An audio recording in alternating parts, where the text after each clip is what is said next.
There is a whole world of cinema to be discovered. You just have to overcome that 1-inch barrier known as subtitles. This is That 1-Inch Barrier, a podcast dedicated to all things foreign language cinema, and sometimes the most fucked up of foreign language cinema. I'm Nick Labaro, joined by Josh, Barry, Kieran Griffiths. Gentlemen, welcome and sorry. Do not say sorry about this. I think we have to have a no apology rule. Yeah. I watched But this also, film. spoilers, I fucking love this This movie is great. This movie is fantastic. We finished recording a few episodes ago, and obviously we let each other know picks just so we can get things watching, and then we reveal them to you guys a little later on. And I remember saying, and Josh would recall me saying this, I was like, we haven't done something that's like super messed up in a while. I was like, I really want to fuck you guys up. So I went home and I went on the dark web and I was like, what fucked up movies can I find? Turns out don't go there because there's a whole different world of cinema to be discovered on the dark web. But and then the AFP arrived at and then I went away for a little while. It was a miscommunication. It was a misunderstanding. Something about a red room. I don't know what was going on. Don't Google that. But there's a director that I do love, that I've seen a few of his films before. Arguably not his most popular one, which was probably Audition, is not a movie I've seen. But Takashi Miike is a director who I have a lot of respect for. I've said on the previous episode, I think he's like the punk rock director of early 2000s Japan, especially with his style. And the movie that I picked that just spoke to me on a level of just like, this is going to be an interesting conversation, was his 2001 Yakuza splatter film, Ichi The Killer. Controversial for many, many reasons. Violence, sex, sexual assault. The title of the movie comes out of cum. It's gory. It's gory. Brutal, it's cruel. But it's wickedly funny.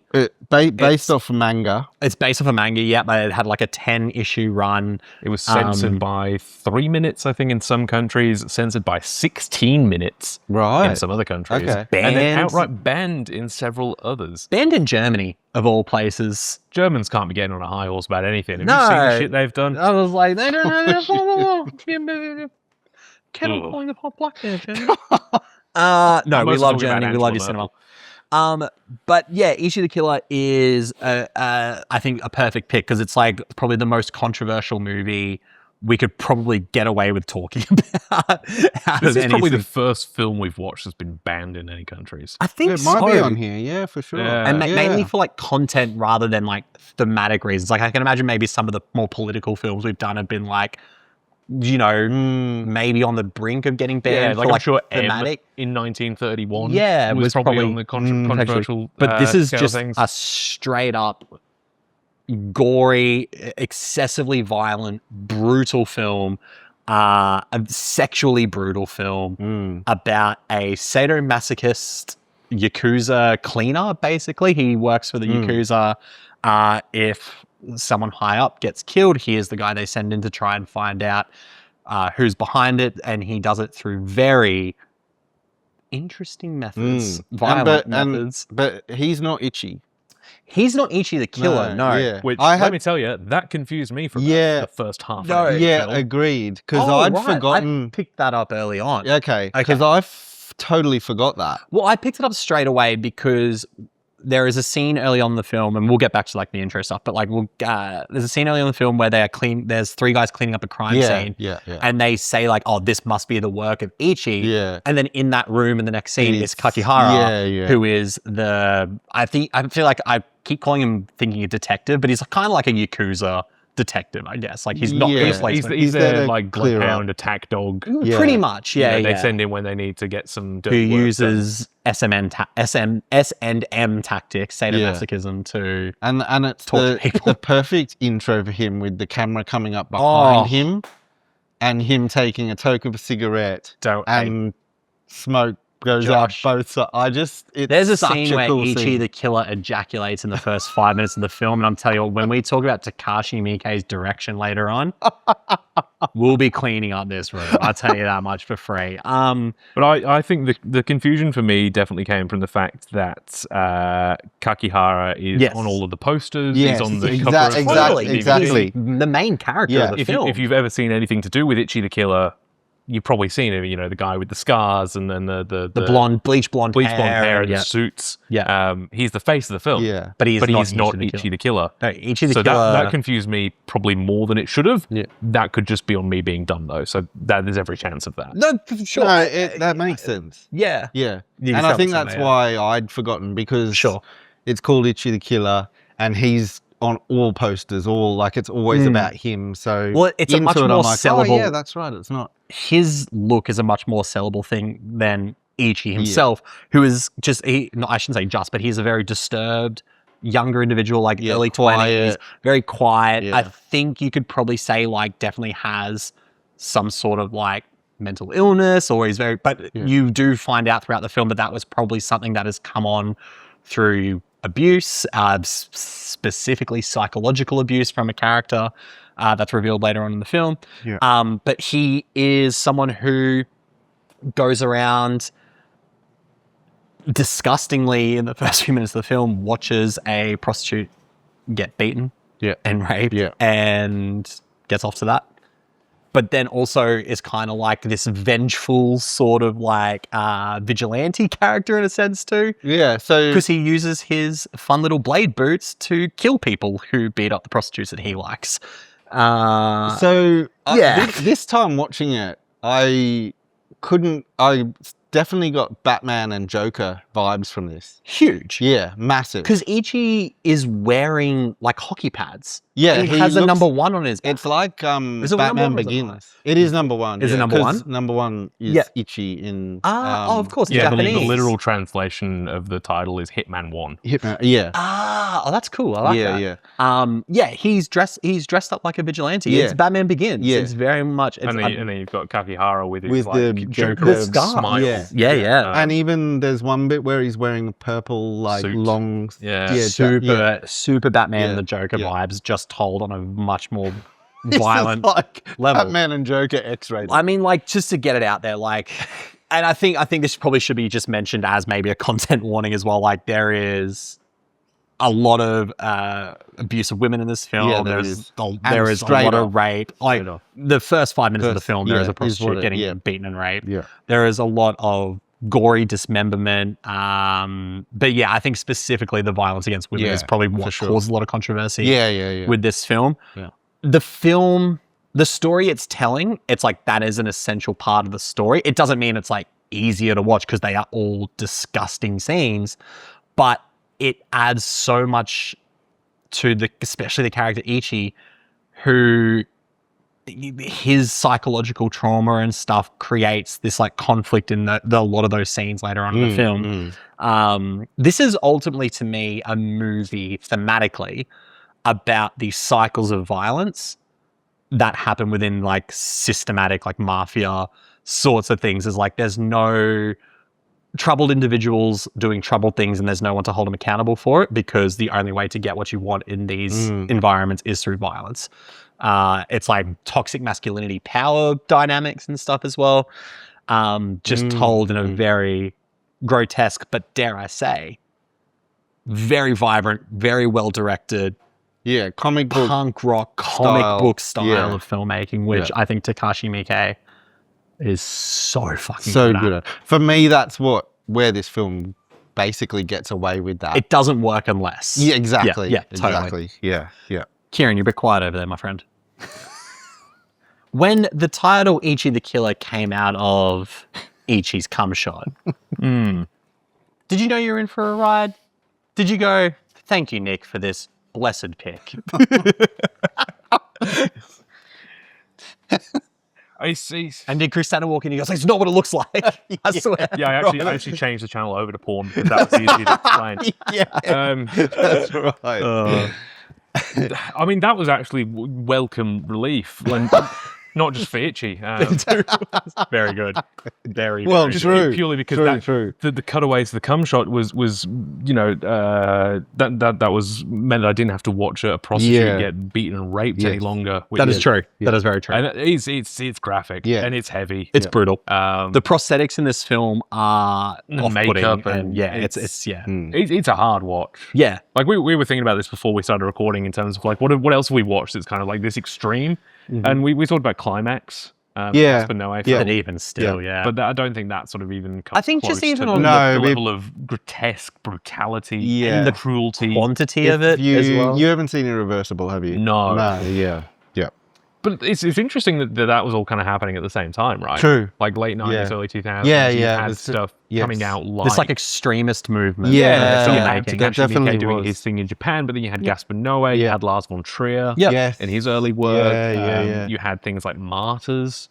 Yeah, I love Mart. I only watched that recently, actually. I thought it was really cool. Yeah, and then we sort of got like, things like a little bit later from like a Serbian film and Extremist. doing it with like Hostel and Human Centipede. Was it called the Extremist New Wave? Is it New Wave Extremism or something French like New that? Extremity. French New Extremity, right? Yeah. The movement. And in fairness, I feel like Creek would have been in around that time. 2007 or 8. Was it? I think so. Yeah, it's late 2000s. Okay. But even still, it's still kind of around that sort time. of like late 90s to late 2000s. We saw this real shift towards, just things being as sort of violent and controversial as possible. And I think some of it does have artistic merit. But then I think there is some of it that is just purely exists to shock. For sure. Yeah. And I think it's about working out which side of the aisle films fall on.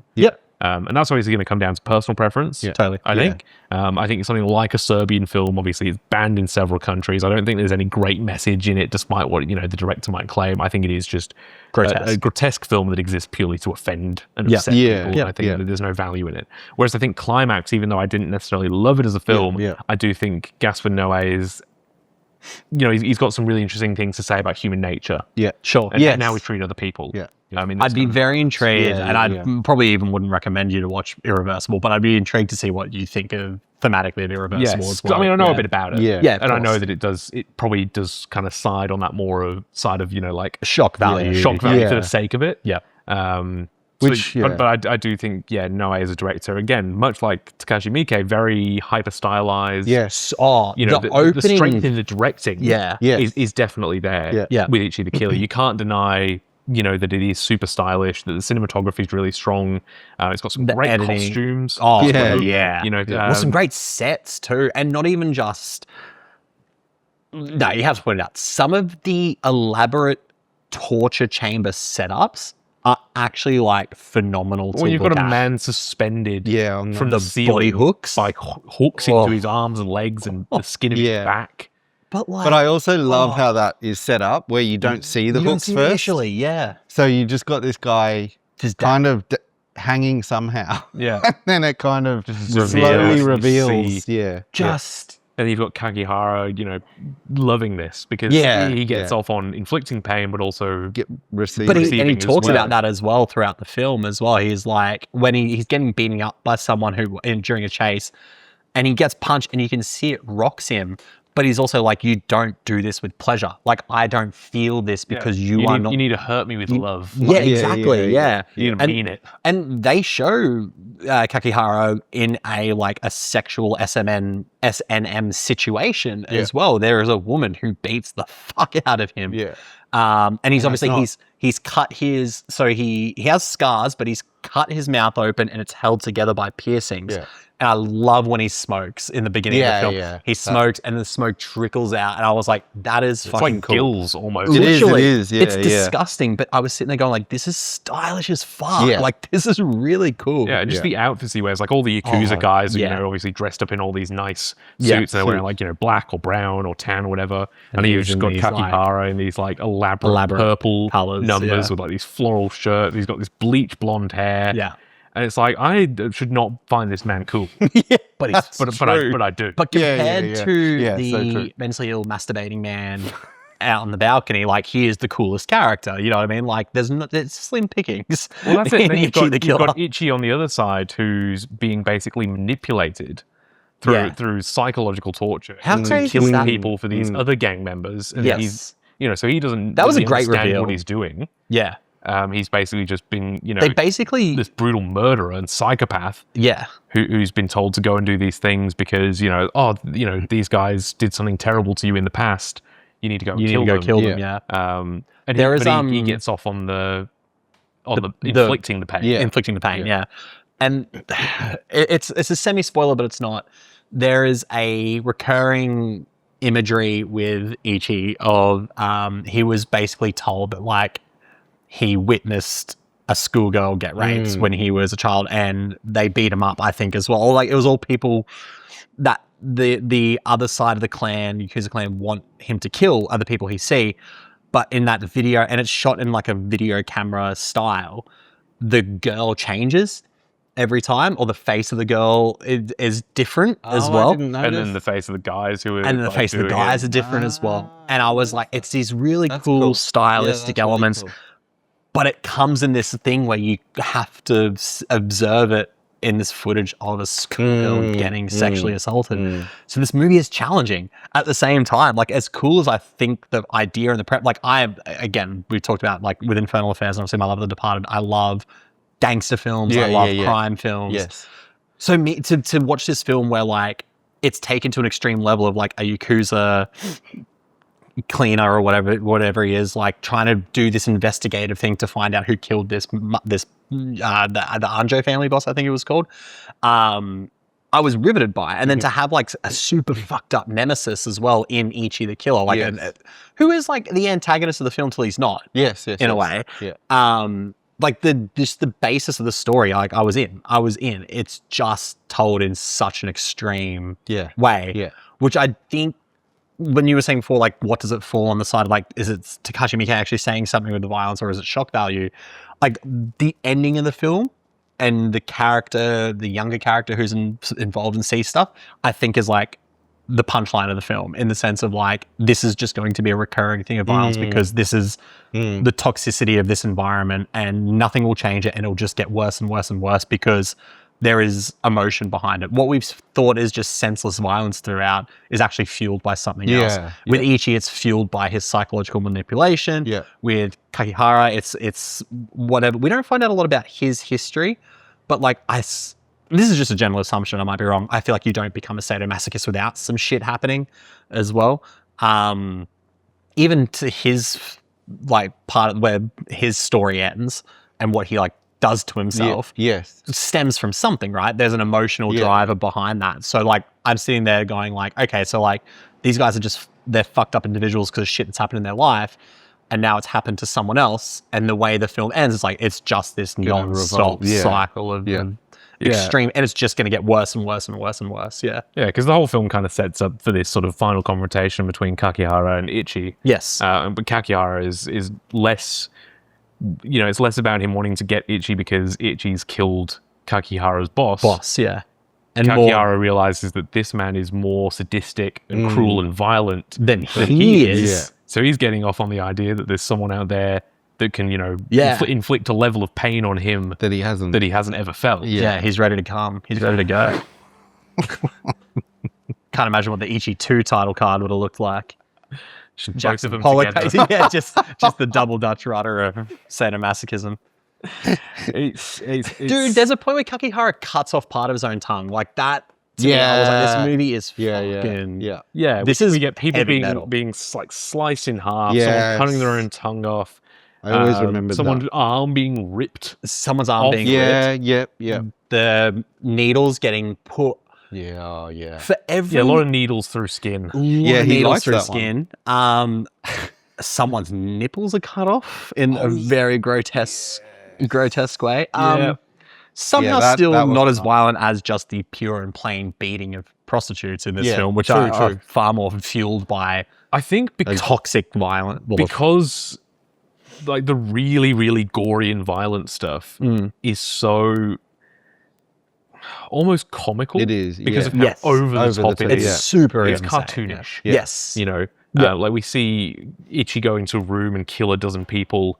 It's sort of off screen, and then we just see blood flying off screen, and we see someone's face that just, like, splatter up against a wall and slide down. And I laughed.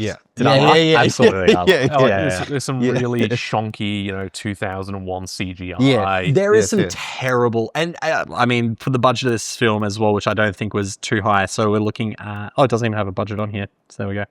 I can't imagine it was too high, because it was very much like, that's like Takashi Miike's sort of bread and butter. He's directed over 100 feature films. Has he really? He just gets in there, gets the shit done. Wow. Like, he strikes me as, like, I'm a big defender of these guys, Neville Dean and Taylor. They're the guys who did the Crank films. that to me is like the US version of like a Takashi Miike film. Like that's just this sort of run and gun. We're using he's used a lot of video cameras, which were just like that up and coming in the 2000s. It wasn't like still shooting on film with this elaborate cinematography. It is just a grungy. Yeah. That's why I said punk rock. It just feels like a super like stylistic punk rock sort of feeling. Yeah. And so you can make that cheap. But considering maybe how low this budget was, the prosthetics are phenomenal. Yeah. The violence is phenomenal, apart from the CGI, which you kind of could have gone without as well. There is one where a guy is split in half. And there is a shot that is CGI of him getting split in half. That's super underwhelming. But then there's a practical shot from between his legs where you can see Ichi, where his guts fall out. And I was like, that would have been enough for me. Yeah. This movie's kind of done. And like, Ichi has these little blades in his boots. He's like does a Dorothy, like clicks them together and fucking starts like pirouetting around and killing people. When people like hit by that and like there's like a, I think for the normies out there, like Kill Bill sort of style, I was gonna, the blood if you think it blood, then it's crazy how much Takashi Miike has influenced, or like Tarantino has talked about how his violence influenced this. I do think Neville Dean and Taylor, whether they've said it or not, are very much like heavily influenced and stylized from like Takashi Miike films. So he's making some fucked up shit, but it's influential fucked up shit. So yeah. I do agree. I think you could have done without some of that really bad CGI, because it just kind of makes it look cartoonish and silly. Yeah. Which I think undermines the messaging. Like, we talked about this with Elite Squad. Yes, true. It's if you're going to condemn the thing, you've got to take the thing seriously. Yes. Or you're just glorifying the thing. Totally. Yep. So Elite Squad needs to go, violence against poor people is bad, but also we're making it look really cool and like The Raid, where everyone's a badass. It's an action film more than it is a... So I think if Takashi Miike is going, violence is bad, then we need to, not find it cool and super stylized and like really cartoonish. Totally. We need to get the scenes where, this prostitute is getting beaten and raped by her pimp. And we're really uncomfortable watching it, because then we go, this is bad. I think that's the hard part for me to sort of reconcile. Sure. If you watch Audition, I think you'll get a lot more of that style from Miike. This, I think he was just throwing, it feels to me like he's just throwing everything at the camera. And perhaps that is also based on the manga. Maybe that is I think it would have been based on the manga. I don't know much about it, but I kind of know a little bit of manga. And it's very... that in-your-face style, like that comic book styling and stuff. So, which you can get away a bit more in comic. Yeah, for sure. To put that into film, for me, this is probably as good as you could get of portraying it on film with live action, basically. From what I've heard, the manga is even more controversial and grotesque. Makes sense. Makes sense. But if you, Audition definitely has a story. Yeah. Kind of also, I guess, about violence against women or probably more sort of mental violence against women. Right, And then it kind of turns into a revenge flick and becomes hard to watch. Yeah. So, I just think this is his, I'm going to throw everything at the screen. Gangster film is a way to do that. Is a way to do it. The Yakuza gangster style of it is probably the movie you do that in. This is not a movie glorifying any of it. Like, I didn't walk away being like, man, the Yakuza's fucking cool. I can't wait to. No, true. You know what I mean? Like, this movie grossed me out, and I'm a sick fuck. So like, it's I think it does what it probably needs to down to the characters doing it. Totally, yeah. They're not. Like, we talked about how much we liked Kakihara's style, and then, everyone else is sort of just like old, crummy, like kind of like street trashy sort of. Considering like this like heightened status we like associate with Yakuza, like dressed in suits and like the Yakuza video games, very much as like where these like street kids in nice suits. Like, no, these are kind of all just like fucking gross, degenerate people, to be fair. Like, in that regard. We'll talk about the characters and talk about the actors. Tadanobu Asano plays Kakihara, has shitloads of credits to his name. So he's been acting since 1990. Right. Recently in Western film played Lord Raiden in the Mortal Kombat film, and he's coming back for the sequel as well. So he's been in there. He's also in Shogun, I think. That would be a FX series. Yeah, okay. Yeah. Oh, he is too. Yep. No, he absolutely is too. And then Nao Amori, who plays Ichi, has the same deal. Like a fair few credits to his name, a lot of Japanese stuff. Genuinely quite impressed that some of these guys could get work after this. Well, they were all because they working were bad, but just beforehand as well. Though. Who's going to cast, the guy who played Ichi? I'll say, I think that speaks more to Takashi Miike for sure. than anything, because both those guys were working beforehand. Yeah. And then you look at Takashi Miike, his first directorial credit was a direct-to-video movie in 1991. That's why he has 100 credits to his name, because he did a lot of direct-to-video shit as well. Yeah. So then, he'd made Audition by this point. Yeah. Which I guess really put him on the map as well. Yeah. And then, so get this, he makes Audition in 1999, and then 6 movies in 2 years before he makes Ichi the Killer in 2001. Wow. This dude just pumps it out. I'm not going to say that all of them are probably bangers. No. But the man's done first one I ever saw was First Love. We saw that in the cinema. I fucking love that movie. That's great. 13 Assassins I've seen, I think is fantastic. Like, he is a director whose style. Those two films I do think you would really like. You would like First Love a lot. First Love's really cool. It's another Yakuza story, but it's like it's almost rom-com. It's a rom-com sort of vibe. Yeah. He wants to run away with a girl after, I think, does he kill someone in a fight? Or I can't. Someone dies. Yeah. It's the Takashi Miike film. I think I saw he did a remake of Harakiri as well. Yes, he did. Yeah. So he's fucking all over it. He's doing Bad Lieutenant Tokyo. I just saw that. I think I defend the New Orleans one with Nicolas Cage. Massively. I think that's a good film. I think that's a great film. That is a coke-fueled nightmare, that movie. It is. I really like that. It's really good. Yeah. I think one of the most interesting things the film has going for it is the way that it doesn't really have a traditional kind of like hero-villain, protagonist-antagonist structure. Yeah. Yeah, it kind of almost starts that way, and then it kind of goes, man, there's no heroes in this story. Kakihara is very obviously a terrible person. Yes. Yeah. And in any other film, he's the villain. But somehow we end up rooting for him because he's cool, because he's super stylish, but also because he's the only person that can stop Ichi, who is, by default, somehow even worse than Kakihara. It's the same reason, and I think your Batman Joker comparisons go the same way we love the Joker. He's a bad person, but I think it is really there's a charm, there's a charisma, there is there is an insanity that is like... Except Batman doesn't get a hard-on from beating up prostitutes. We don't know that. We don't know what's going on under the suit. We don't... Hey, he hides it well. Alfred, hide my boner. But more... I'm sorry, Master Wayne. How would you like me to deal with it, Master Wayne? I found you. Would you like a little... Would you like a little hand relief, Master Wayne?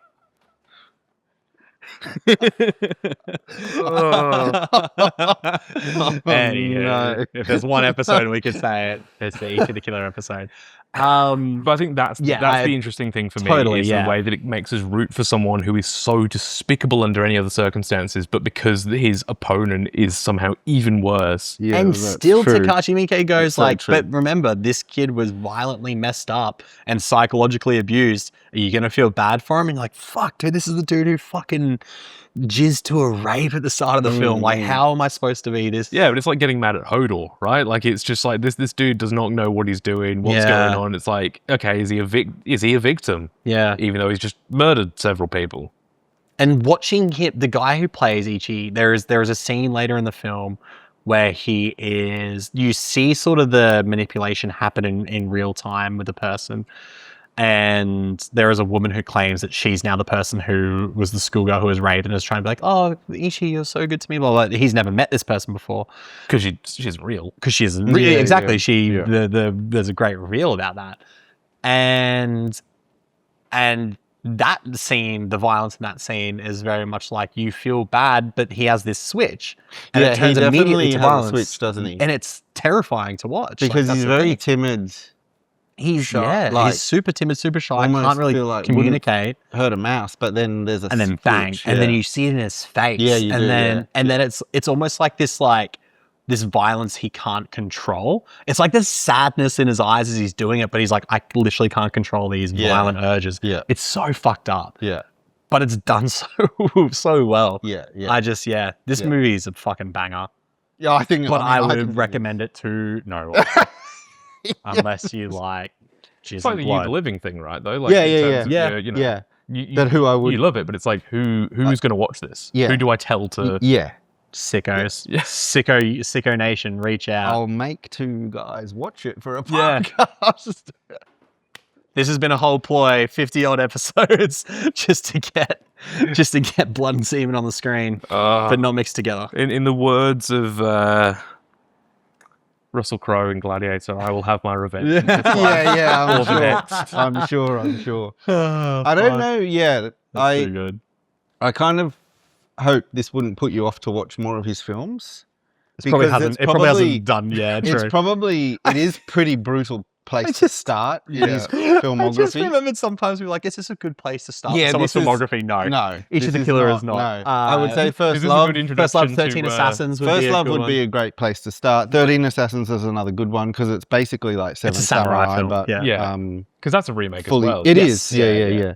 Yeah, I don't think this is a good gateway to Japanese cinema somehow. No, this is no, it's like we not. said at the beginning. This is very much like part of the extremist new wave. Yeah, in the movement. same way that This you're not is- going to say that Irreversible or Climax are a good a introduction gas to for French, French. cinema. No. You Yeah, know? exactly the same. Yeah. I mean, I remember when all these films were coming out, and I was like early 20s, Yeah. and it was definitely a time where I was almost sourcing them out. Like I remember hearing about Ichi the Killer and being like, You wanna find it. I really Yeah. want Well, to watch that. our But- version of that was Human Centipede and Yeah, Serbian film, stuff like that. But Yeah, I yeah. definitely grew out of it in my film watching. Like I kind of Sure. almost got to a point where I'm like, I kind of feel like I You're don't grossed need out to by watch. it at that point, or like I just you've seen enough. Maybe I seen can only enough. see so much Yeah. blood and jizz on my screen. I don't know. There's enough there of it were in my personal few life things to... that came out, and I was like, I just don't feel like I want to watch that. Do this anymore. Yeah. But I think that's like anything, like you can get not necessarily desensitized to it, but you can just get over it. Like if I'm on a string of movies and I'm watching the same genre over and over, like it's like the end of October, everyone just gets fucking over horror films. Like, watching so many horror films and you're like, I never want to watch another horror film. It's not because you don't love it. It's just because you're exhausted by the genre. Yeah. Especially in an extreme circumstance like these movies. Yeah. Yeah, I think we all, not all of us, but I think a lot of us as guys go through that kind of period when we're in like our late teens where we're like, we're like, I want to watch edgy shit. And, Yeah. I want to find like the most fucked up thing that I can find. And I'm still in that phase. some of us grow out of it, some of us don't. Some of Yeah, us- that's right. Some of us become each. But I think, and you just want to find like, you Googling like banned films, and Yeah. controversial Oh, yeah, films. yeah. And Totally. you just Yeah, want to yeah, watch yeah. that kind of Yeah. stuff. Yeah. But I think there is a part of your brain that kind of kicks in, maybe when you get into your like 20s or your 30s, whatever, where you start to, develop empathy almost. Yeah. And you go, so true. Yeah. watching a woman What get the is shit beaten out of empathy? her. Yes. Yeah. What is feeling? Yeah.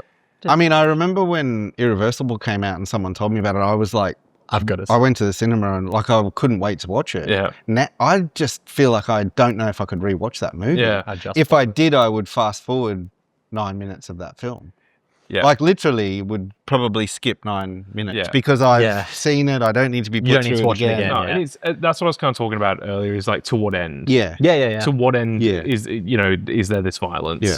What purpose does it serve? And I don't think art always has to have some kind of higher meaning, but I No. don't think that makes it immune to criticism. Oh, Yeah. 100%. If you want to make totally, a dumb action comedy starring fucking Dwayne Johnson, it doesn't need to have themes No. and messages and purpose. No. But I'm still going to say it's shit and it's pointless. Yeah. In the same way that if I watch something like this, and I'm not going to say this is how I feel about Ichi the Killer, but if I watch a film that is just the director going, how can I make people feel as shocked and offended as possible? I'm going to say, this is stupid. And this has no value. Yeah. No, totally. I think it's completely valid. know? Yeah. And I think there was definitely a lot of films riding on the coattails of French New Extremity and like Japanese extremism and stuff like that. That was just going, cool, let's see what we can push. get. Yeah. The boundaries of, let's see what we can get away with. Yeah. Totally. And I just don't think that has any value. And I think if you are still doing that as like, you're in your 40s and you're still trying to be like looking up the most like, get a fucking grip. Like, sorry, Nick. That's me. You've got time. You've got Yeah, time. you're not in your 40s, man. But it's not like you that's your whole personality. No, totally. No. Like, I think we've all seen those people who it's like they're entire, and I'm going to go on a letterbox rant again. Yeah, please. No, Oh, good. this is the new We need a segment. It's a segment. I like it. It's Yeah, a theme yeah. song. It does. The one from PK.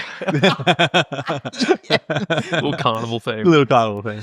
It winds me up that there's people reviewing this film, giving it 5 stars and going, this is the most grotesque thing ever, and it's so, you know, disgusting and cruel, but I still love it, and doesn't that make me really fucked up and edgy? Yeah. And that's stupid. And then there's also the people going, I gave it 5 stars, and I think it's just a comedy, and I don't think it's fucked up at all because I'm fucked up. How edgy am I? Yeah. And it's like, it's not a fucking dick measuring contest of how edgy you are. You're not all edging. Everyone's got to stop edging. Stop edging. We're just going full, so it's all back to come. It's all back to come. Somehow troll boner as well will fit into this. Everything goes back. Everything comes back. But you know what I mean? Like, I just feel like people who make their entire personality to be edgy. And it's what I did when I was 16. But I was going to say, I definitely did that when I was younger. I did that when I was 15, 16 as well. Because I'm absolutely going to be sourcing out some more. Because I watched Martyrs recently. Obviously, I watched Ichi the Killer recently. Like, I'm looking for these films because I'm like, I'm so intrigued by them. But I'm only looking for the ones that I think are going to be good as well. I'm not watching August Underground. You know what I mean? Deep cut, right? Yeah. Like that is a film that just exists to offend.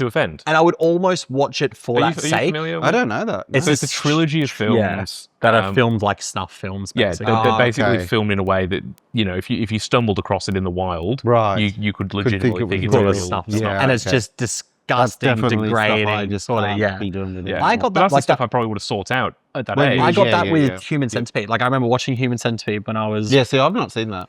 Oh, it's great. No, you'd love it. I can't be bothered anymore. I think anymore. the first one is actually not terrible as a gross out horror film. No, it's like a B grade. Well, that's the thing. Second one, I remember watching as a teenager being like, oh, this is edgy. It's like, I don't think I could watch it again. The third one I remember turning off. Yeah, they're just upping. And that's me. That's me who was like skipping through the dandelions to watch Ichi the Killer. You know what I mean? So like, in the sense of like, I think, it's all context and purpose. And like, the thing with Ichi the Killer for me is it actually had like a cool story that was also happening. Whether I'm reaching a little bit with like the secular nature of the cyclical nature of violence, sure, but like at the same time, like I would watch this again over trying to rewatch Human Centipede 3. In that regard. Yeah, I think you can't fault the technical elements of this, and style is a big part of it as well. So like I love the style of this film. I recently watched, because again I was just looking up fucked up movies, and I bought Tetsuo the Iron Man. Which is that like has a fun connection to this film. Oh, does it, please? Yes, because the guy who plays Gigi, yes, who is the other sort of Yakuza gang member who's manipulating... Is probably the proper villain of the film. Yeah, so he's manipulating Ichi into all of these killings and, you know, psychologically torturing him. He is is it the metal fetishist? The metal fetishist. In Tetsuo so he directed Tetsuo the Iron Man. Because that's the guy who directed and wrote Tetsuo the Iron Man plays the metal fetishist. There you go then. So there we go. That is a fun connection. Yeah. So, and I mean, that is widely regarded as one of the most kind of... Dude, that movie opens up with the metal fetishist like slicing his leg open and like jamming metal into it. I haven't heard of that one either. I'll lend you my Blu-ray.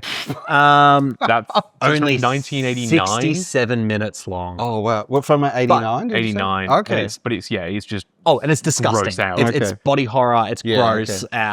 But it's stylistic. It's shot on. It's super low budget. Real like all the sound design is like metal clanging. Yeah, and it's really cool. It has a story. It has a very disturbing sex scene in it as well, where a guy's dick turns into a drill. Right. But I was watching the only it. response to that statement. But I was But I was watching it in that exact same mind frame. You were like, this actually, to me, it felt like it had more style than something like an August Underground, which I think is just depraved for the sake of being depraved. Okay. I don't think Tetsuo is not depraved, but I think it's actually just trying to like be something artistic rather than just trying to be like the fucked up metal fetishist movie. So because I do love the style of this movie, Ichi the Killer. The opening. The way it's it's so fucking cool. It's so grainy. The shot of the bike like going along. Yeah, it's speeding up, freeze frame editing, and then really like, cutty and choppy. Someone's talking, and then it's almost like it'll like still frame move to another character. I was in. I was so in from the opening. Sound design as well. It's incredible. Really cleverly done. title comes out of jizz. No, it's like, yeah. Did we mention? Did you? I really want you to take away from this episode. I'm looking at the Wikipedia page for this and going through the cast, and the last guy on the cast list is just Sakichi Sato as man kicking Ichi. Goal. He wrote the film, I believe, as well. I think that's the writer of the film. Yeah. Is it? Yeah, I think that's hilarious. It is. There we go. Oh, I thought you were taking the piss. That's hilarious. That's great. That is fucking funny. I think, we've said it all already, but like, this is not necessarily a movie I'd recommend to people. Again, not your entry into Japanese horror, let alone Japanese cinema. And I say J-horror because I think that's obviously like a big subsection of this film, and I'm just going through a massive J-horror vibe at the moment. Yeah, I think the first one I watched was Ju-on. Oh yeah, The Grudge. Yeah. I remember seeing that at Leeds Film Festival when that came out, and I remember seeing the poster going, I just have to see this little blue boy. The little blue boy. But it's the it's like almost a spectrum of Japanese horror as well, though, because like they do the spiritual stuff really well, and then because there's obviously like a massive history with the spirituality in Japan and ghosts and things like that. Yeah, and then they do splatter really well. They do like fucked up body horror stuff really well too. So I think like if you are like a sicko looking for a sicko movie, like absolutely. If you were like, I want to watch my first Takashi Miike film, maybe not this one. But First Love, 13 Assassins was good. Probably maybe good action. Audition, maybe, or just that was the first one I watched. Yeah, and but you were a sicko, anyway. Yeah, it was through that time. Yeah. Once a sicko, always a sicko. Exactly. When I suggested this, what were you actually like? So Nick sent us. I sent two options. Yeah. The other one. Another Takashi Miike film. Yeah. Visitor Q, which the poster looked very interesting. Yeah. Adult woman. Which I haven't seen. Adult man. No, neither have I. No. So, I mean, like, this was my first Takashi Miike film, as it said. And I was familiar with this by name. Yeah. Sure. I was more familiar with Audition, which is probably his most well-known film. I would assume so, yeah. And Audition that was one of those films into that like top films of... Yeah, and that's why I'd always kind of sort of gone... Audition is probably on my watch list. Yeah, yeah. You know, prior to this, even if it's not necessarily my kind of thing, because it is so critically acclaimed. Yeah. Sure. Yeah. So I wasn't like, oh God, what is this? I saw, Yakuza splatter film. I was like, I'm not a big... horror fan, especially that kind of horror. I don't love body horror as well. Like even, like you think about like Cronenberg stuff right through to, recent releases like The Substance. Yeah. I like them. I don't love them. So I was like, I'm not totally against it. See how it goes. And I think I pretty much got what I expected from it. Yeah. I kind of had some preconceptions about what it was going to be. Sure. I think in some regards it was probably more fucked up than I kind of imagined. Yeah. But in other ways, like some of that really grotesque violence, as we said, almost feels cartoonish. Yes. Yeah. And there is a darkly comedic tone to a lot of the interactions, like the ineptitude of some of the people in the Yakuza, and there's colorful characters too, like the twin detectives that rock up and stuff. Like there is a. We've said it multiple times. There is a comic book manga feeling. Yeah, and there's stuff that you're sort of laughing to yourself at, and you're going, "Should I be laughing at this? Totally. Is this being played for laughs? Yeah. Am I wrong for finding this funny? Fun though, man. That's the shit that gets me going. What's my name? Come out of it anyway. That's the last time I'll make that joke on this episode. Anything else to add to Ichi the Killer? Are you going to watch more Takashi Miike films, do you think? I think I'll still watch Audition. Yeah. And if you guys say that First Love is, a good sort of starting point. Yeah. I think I've watched the first 4 of his films, and I've loved all 4. But this one's only probably 96 the most out there. Yeah. 100 but Audition, First Love, and 13 Assassins. Yeah. 13 Assassins is incredible. It is actually really good. Like for a remake of incredible. Seven Samurai, basically. Yeah, done in his sort of style. Yeah, the action scenes are phenomenal. Oh, really? It's an epic film. Yeah, it is epic. Yeah. No, I definitely don't think it's put me off, especially because it's, as based on what you guys have said, this is pretty. Even for him, it's kind of at the extreme end of the spectrum. Yes, it is. Yeah. And I don't think you can sort of write a director off based on one film. Sure. In the same way that I'll probably still watch other Roy Anderson films. I knew that was the name. And even though it sounds like his style is pretty consistent across his films, I still just want to see what he's doing. Yeah, whether you connect with something else or a different story. Yeah, for sure. And Climax, I liked, but definitely didn't love. Yeah. But it still made me excited to see more of what Gaspar Noé does, because that is a director who understands form and factor and style and all of those technical elements. Yeah. I still have to see Vortex. Still haven't seen Vortex. That? Yeah, I know. I do. Yeah, I like that. But, you know, like Irreversible and Enter the Void. Yeah, he definitely pushes filmmaking boundaries, which is cool to see what, you know. I think it's important that art has the people who, like you said, he's the punk rock, you know. Yeah, totally. He's the Sex Pistols of film. Yeah. You know, like we need people who are pushing the boundaries and are trying different stuff and are making people uncomfortable. Yeah. I still just think there has to be some merit behind 100% why you're doing it. Yeah. And I think for me, it probably lands too far on the side of gratuity for the sake of gratuity. Sure. I don't know if gratuity is the right word there. Gratuitousness. Yeah. You know what I mean? It's gross for the sake of Yes. I know what you mean. Yeah. I still think it's really well directed. Yeah. I think Kakihara's performance is excellent. Yeah. He's so good at that he can make me sort of connect with this really charismatic, sadomasochistic, you know, torturer, psychopath. Yeah. I think the visuals, cinematography, the sound design, all that stuff's really, really good. And I find the story interesting, like this Yakuza revenge plot. Yeah. Super engaging. But I just can't reconcile that with the fact that it just feels like it's trying to make me feel sick. Yeah, okay. Sure. Yeah. For the sake of that. Yeah. Well, on that note, what's your star rating then? It's a really tough one to rate, and I hate saying that because it feels like such a cop-out. Yeah. In the same with the You the Living, I was like, my rating doesn't matter.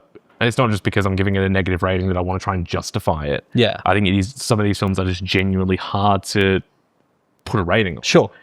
Because there's so many different factors. I'm going to go with a 2.5. Yeah, it's down the middle. Yeah. Because I think it has a lot of redeeming qualities from a filmmaking perspective, but I just think sort of from an ethical point of view, I can't really justify giving it any more. Sure. And I don't think I can recommend it to anyone. Yeah.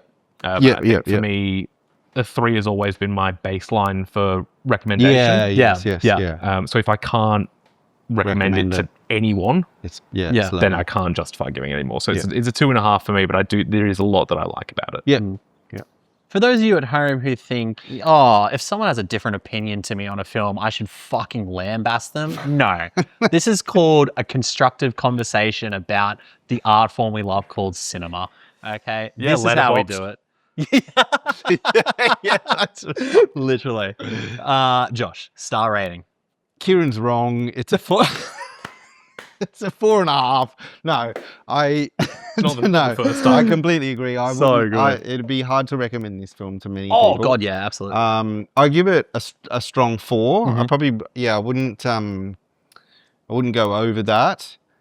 I really enjoy and I mean, as I say, I did sort out these type of films at this period of time, but when you mentioned this, I was like, I'm actually really keen to rewatch this. I think it is the manga comic style, which definitely helps me take it out of the serious part of and just like it's a fun bit of, revenge. I love revenge thrillers. Yes. I'd say it. Yeah. I always have. I'm the same. It made me think about Old Boy. When I was watching it, for sure. But I just think Old Boy is a film like this that does everything so much. Old Boy to me is a different narrative as well. Like it's actually a very different style of film, despite the similarities as well. I think it's a far more like it's almost like it would be focusing on Ichi rather than Hakikara. Like that's the sort of like it would be a different movie in that way. But 4 star for me. Super strong 4, almost a 4.5. We didn't really talk about it. I do think it's a bit long, especially in like the back half before the climax. I think there's like a point where we kind of get it. I think I would have actually liked it more. It'd been 90 minutes, and not just because I didn't like it, so obviously I want there to be less of it. I just genuinely do think the pacing is especially with that style, that punchy style. It does sort of wear out a little bit later on. But this is. Like, I love Takashi Miike. I wanted to watch more of his films. What I've seen, I really appreciate his films. This, out of the ones, because I haven't seen Audition, this is probably my favorite. Like 13 Assassins very closely behind. at the moment. I dare say that might change with Audition because I think that's like right up my alley. But yeah, I absolutely can't recommend this to anyone. I told the guys before we started recording, I was like, I stopped the movie 10 minutes in and started uncontrollably laughing because these two guys generally will watch the movies with their partners. And me, the thought of just both Suze and Chrisanna going, I'm out of here. Fuck is going on? Nick is the most twisted fucking individual I know. Why did he make you watch this? Made me laugh uncontrollably for about 2 to 3 minutes. The sadist was in the room. Yeah. Call me Kakahari. I started cutting my cheeks. It was great. I've started reading the synopses of the films before we watch them. Because, brilliant. And the best part is Chrisanna listens to these. Oh, bless. Shout out. Yeah, she's great. I hope you enjoyed the conversation about blood and jizz for she'll have listened to this and gone, I am so glad I didn't watch that. Totally. And sorry, I should say, like, I didn't laugh as in, like, I'm an evil genius. I'm like, it's just, I would have heard about it if that was the case. Yeah. And to me, that's just kind of funny. That's just like, there is a bit of humor about it. 100%. But yeah, no way I'm recommending this as an entrance, but if you are looking for, like, a sicko mode sort of film. Yeah. It's up there for sure. There's and it's definitely really people who would want this film recommended to them. Yeah. I just don't know any of them because I don't associate with them. They're all my friends on the August Underground web boards on the dark community. web. Yeah, we're all on the dark web. I think you're onto something. Like I still disagree with this from my perspective, but I think you're onto something with the like assessment of violence and things like that, because there's a whole section on the Wikipedia page about a film journalist talking about that it's a very sophisticated assessment of violence and its relation to the media and implicating the audience. Oh, right. Okay. Cool. So I think that'll make for an interesting read, and maybe that'll change my mind a little bit. Sure. But, it's not like you're just pulling that straight out of your ass, 'cause there's obviously... No, someone else has seen it. Yeah, and like I said, I wasn't even really thinking about it until there's like a certain younger character introduced into the film and sort of how they witness violence. I was like, oh, that's interesting. And I was like, and then how the movie ended, I was like, oh, that's okay. That's kind of maybe what the film I found the ending really confusing. Or was that just me? With the death of a certain character? Yes. Okay. And what really happened versus what was maybe imagined and who it was imagined by. I think that's very intentional. Yeah. Like that all happened very quickly, and then the film ended and I was like, wait, what? Yeah, fair. And Wikipedia did not help. Just some other interesting things about the film. As a publicity gimmick, bath bags were received by viewers at the Toronto International Film Festival. Toronto just know how to do it. They know how to and as well as when it was shown at the Stockholm International Film Festival as well. Nice. What else was there? So there was a cut version of the film by the British Board of Film Classification, which cut out 3 minutes and 15 seconds. I can picture what 3 minutes and 15 seconds that was. I actually, when you mentioned it, I thought, I'll just see how much it is to get the Blu-ray. Yeah. And then sort of started looking at some stuff. The different versions of it and stuff. And basically a lot of people were saying, just make sure you get the new remastered. There's a new remastered director approved, which hasn't got the cuts. Well, I made sure to check how long the watch. That's right. Yes, because I did as well. 129 minutes is the full uncut version. I was like, sweet, that's the version I've got. Yeah. For the Hong Kong release, 16 minutes and 59 seconds were cut. So literally pretty much every moment of violence would be gone, and then it was banned outright in Norway and Malaysia and banned for distribution in Germany. Yeah. Weak. Grow up. No, you've saved a country a lot of mental torment. It's also got very mixed critical reception as well. It doesn't shock me. It doesn't.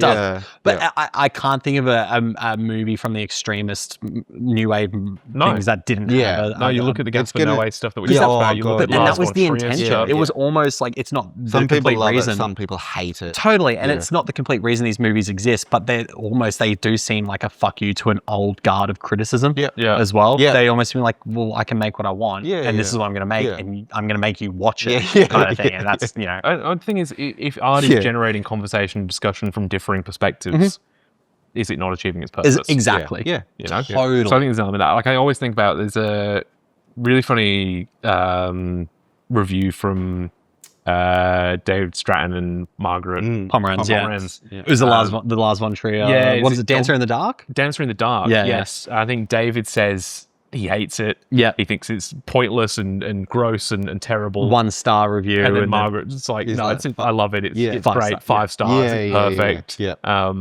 And I just love that they are probably the most famous Australian film critics of all time. Yes. Super well respected and adored within the film community here in Australia. And for them to have such different opinions on this controversial film, I think that really speaks to the purpose of those kind of films. Yeah, totally. The beauty of it all as well. Yeah. I think that's why we the love great this thing shit. You don't have to agree all the time. It's very rare, I think, especially lately. I feel like we all started out with films that we all kind of loved. Yeah. Now it's getting a bit more, because we got comfortable with each other and we're like, I'm going to show my true side. My Ichi the Killer side. My You the Living side. Yeah. I love that you've gone for like deadpan Scandinavian, slice of life. You've gone for fucked Japanese horror. And I've really gone for Indian Bollywood. Yeah, but then you also had How to Make Millions Before Grandma Dies, like these really sort of empathetic, sentimental sort of. So yeah. We're covering all bases here on that 1 Inch Barrier. This is why you should watch and subscribe and tell your friends about it. We are the only podcast doing this. We're the only podcast. In Brisbane, maybe. There's no others. There's no other. But that was Ichi the Killer. Thank you, boys, for watching it. 2 movies to discuss because we are now at the end of a cycle. I was going to make a joke, but I couldn't find one. So we'll move on. Next episode will be our Oscars pick. We're going to the 2017 Oscars, which is for films from 2016. The movie we'll be doing for the Oscar ones, Best Foreign Language Film that year, was Asghar Farhadi's The Salesman from Iran. What else was nominated that year? That year, we had Land of Mine from Denmark. So good. A Man Called Ove from Sweden. Amazing. Tanner from Australia. Yes. And Tony Erdmann from Germany. Tony Erdmann, which I do believe made that times 100. Yeah. Best 100 films. But I also believe The Salesman did as well. I believe that and A Prophet. But our first meeting with Mr. Asghar Farhadi, who will almost certainly appear again. You've seen some... I don't think I've seen any of his films. And I know you've seen a handful. I've seen a handful as well. He had one come out a year or 2 ago. A Hero. Yes. Which I thought was quite good. It came on Amazon Prime or something, I think, from memory. I think you got a limited theatrical release here and then, because I remember seeing it on a screen.